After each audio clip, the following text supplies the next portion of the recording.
and welcome to Comic Book Day, number 13. I'm Joe, and as always, I'm showing off what comics I bought, and we're talking about comics. So this week, I've got American Gods, number 5. I haven't read this issue yet.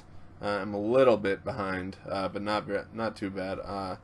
But I've been enjoying American Gods so far. My girlfriend who read the book, she got kind of caught up on them, and she liked them a lot too.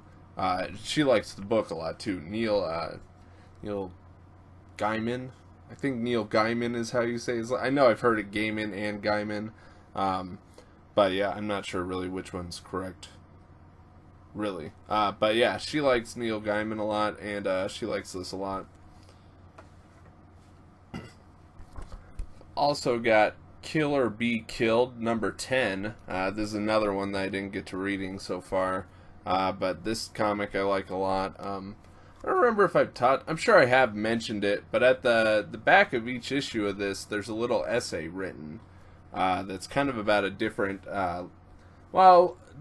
like murder movies or revenge killing movies, and kind of just stories of different like the past couple issues have been more talking about movies that are just about people who are like remorseless killers, there's not really an explanation for why they kill, but they just, don't have whatever stops people from not being killers, or stops people from being killers. Yeah, they just don't have that part in their brain. This is The Flash, number 26. This is part 2 of Running Scared. Reverse Flash is back. He's kidnapped Iris West and brought her to the future. And when Flash is there now, and Eobard Thawne shows them, a future where they have these crazy kids that were neglected by Barry, so they've turned into evil speedsters, and I don't know, then he's trying to trap Flash in the negative Speed Force, which is where, Reverse Flash gets his powers from, which, ended kind of a surprising, kind of shocking twist thing. I won't give that away. It's in the very last page, so that'd be a little much. This is Spider-Man 2, number 1. I never actually read Spider-Men, the first time around. This is the second, story that features both Peter Parker and Miles Morales, now living in the same universe. Before, it was just that Peter Parker journeyed into Miles's universe. So this is going to be about, like, who is the 616 version of Miles Morales. That's the normal Marvel universe, is the 616 universe. I don't know if it's still really called 616. I mean, probably it is, because that's, what it's been historically. But there might be a new name for it technically, that they refer to it as in the comics. Now there's not all the different universes that there used to be. But yeah, this one was pretty good, so far. It was definitely just kind of setting up the story, though. Not much happened at all. But they did have Taskmaster pop up in it. And the design of him looks really cool this time. I don't know if it's going to be, an alternate universe version of him, and that's why he looks weird. But I don't know. He looks awesome. So, here is some of the art from Spider-Man 2. We got to check. I think this is done by the same guy that does the art for Spider-Man, the Miles Morales Spider-Man title. But yeah, I like this artwork a lot. I like how, here's a shot of both the heroes, unmasked at least. I like how they look a lot. Plus, I like this whole big crazy scene right there. And yeah, I think this is some good artwork. Plus, I talked about it. I really like this design. I like these kind of hoodies. I like that it's that costume out of the new Spider-Man movie, I don't know that I'd actually ever get one, but maybe if I was, 10 years younger. But yeah, I like the look of this one a lot, and I really like this Taskmaster design, like I was saying. I don't know, he's kinda... It looks kinda like the ultimate version of Taskmaster, because he was like a really like bigger, beefier guy than he is in the normal comics. Plus his mask, looked more like a mask and less like a real skull. So yeah, I don't know who this version of Taskmaster is gonna... Taskmaster. Sorry, I keep saying that so bad. But yeah, I'm excited to see it. I like the look of this a lot. And I believe, yeah, the cover for next time is also going to feature him. So yeah, that'll be cool to see. This is Dark Days, the casting. This is the second part of the metal prelude, and this one was really good, just like the first one. This one, I like a lot how it cuts in between Carter Hall's journal entries and then, the present day story. Or, we don't really know what time Carter Hall's story is taking place, I don't think at all. This one also this one has a lot of the Joker in it, which it's funny. This time he's kind of acting as the good guy. He was trying to save the day in the beginning of this issue, but it's setting up this dark universe and a whole bunch of evil Batman. But yeah, a whole bunch of evil alternate universe Batmen are gonna show up, and so far they've shown, I saw online at least, where it's all like the other superheroes have been turned into, in these other alternate universes, they are Bat people. Because there's like a Wonder Woman Batman and a Flash and Cyborg, and all the Justice League has like a weird alternate universe Batman, I don't know, counterpoint. And yeah, this is kind of the beginning of that portal kind of opening up, and all these people can come in. That actual event, Metal, starts next month. But yeah, this one was really good too. I like where they have the 3 different artists doing it, so you get different art styles just all throughout the book. Kind of depending on what story you're following, there's a different artist for each story. So I like that part of it a lot too. Plus, I like this weird kind of shiny cover. I mean, it seems kind of gimmicky.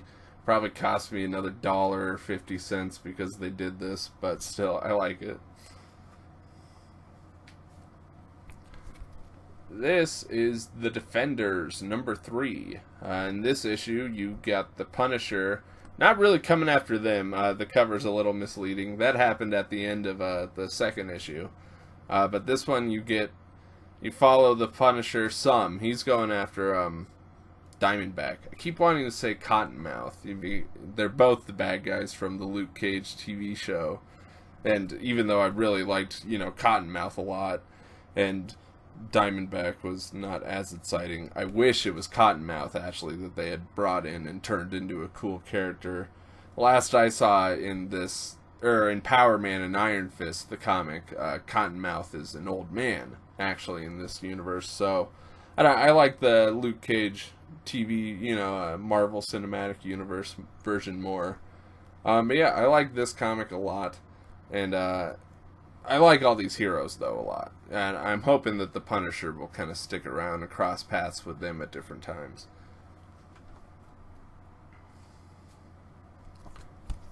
This is War for the Planet of the Apes, number 1 of 4. It's just a little limited series. I liked this a lot. I'm really excited for the movie. It just came out today.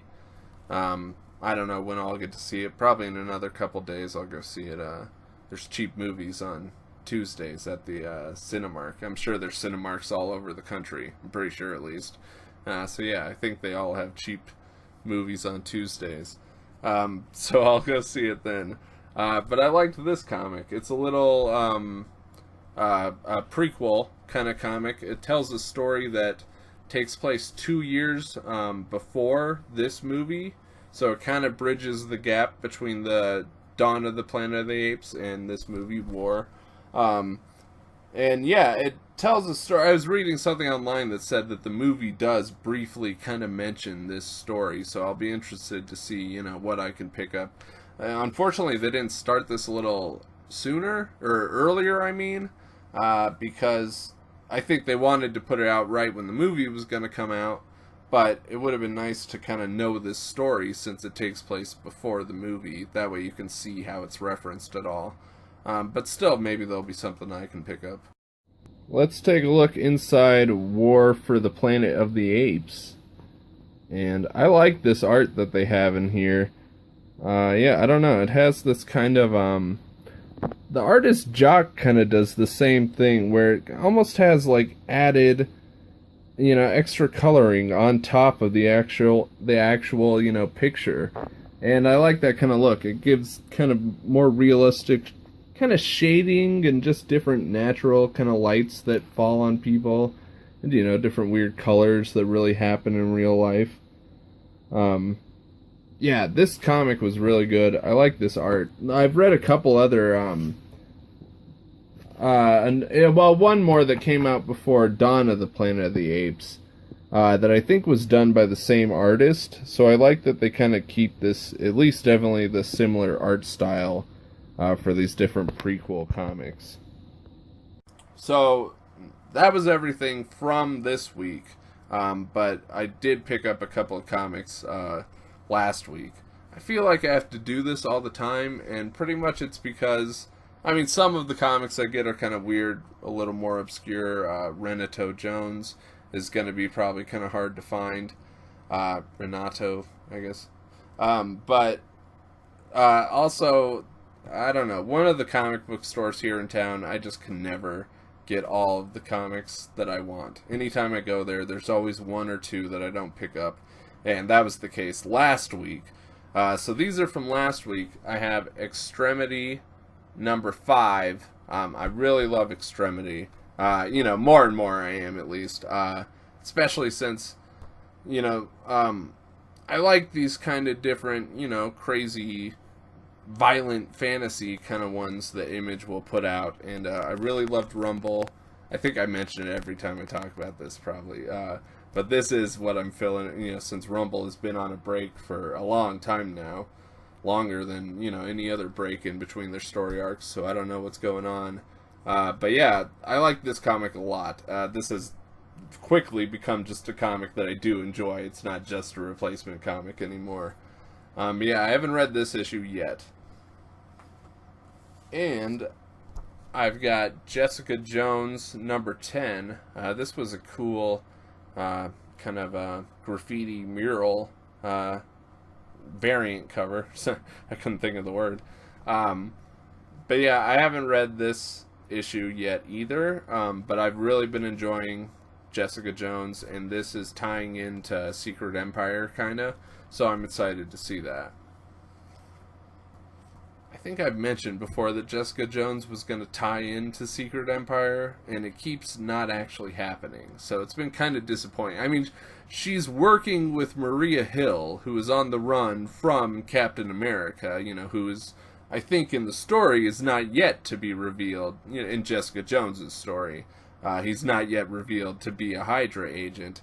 But yeah, I don't know. They keep teasing that it's going to have Hydra involvement. Maybe, I think where the story is at so far with Jessica Jones, Maria Hill hasn't even found out that Captain America is Hydra, which that already happened long ago in the Captain America comics. Alright, so that is everything that I had this week. Thank you for watching. As always, leave me a comment. Tell me what you think of these comics, if you read any of them.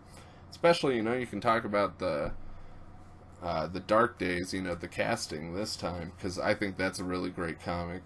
And, I don't suggest anything that you want me to, to read. Maybe if there's like a good Secret Wars tie-in that I haven't picked up, let me know about that. I am going to pick up, I think it's Avengers number 10. I know, it's coming out in a month or two, but it's going to tease, or it's going to go through and tell the story of the Hydra Avengers. So I want to know that, because I want to know how they got all put together, especially since the unworthy Thor Odin's son. He is part of the Avengers. So yeah, that's kind of, I want to know that story. But yeah, tell me anything that I should be reading, and yeah, go through and like our videos, subscribe to the channel, and see you next time.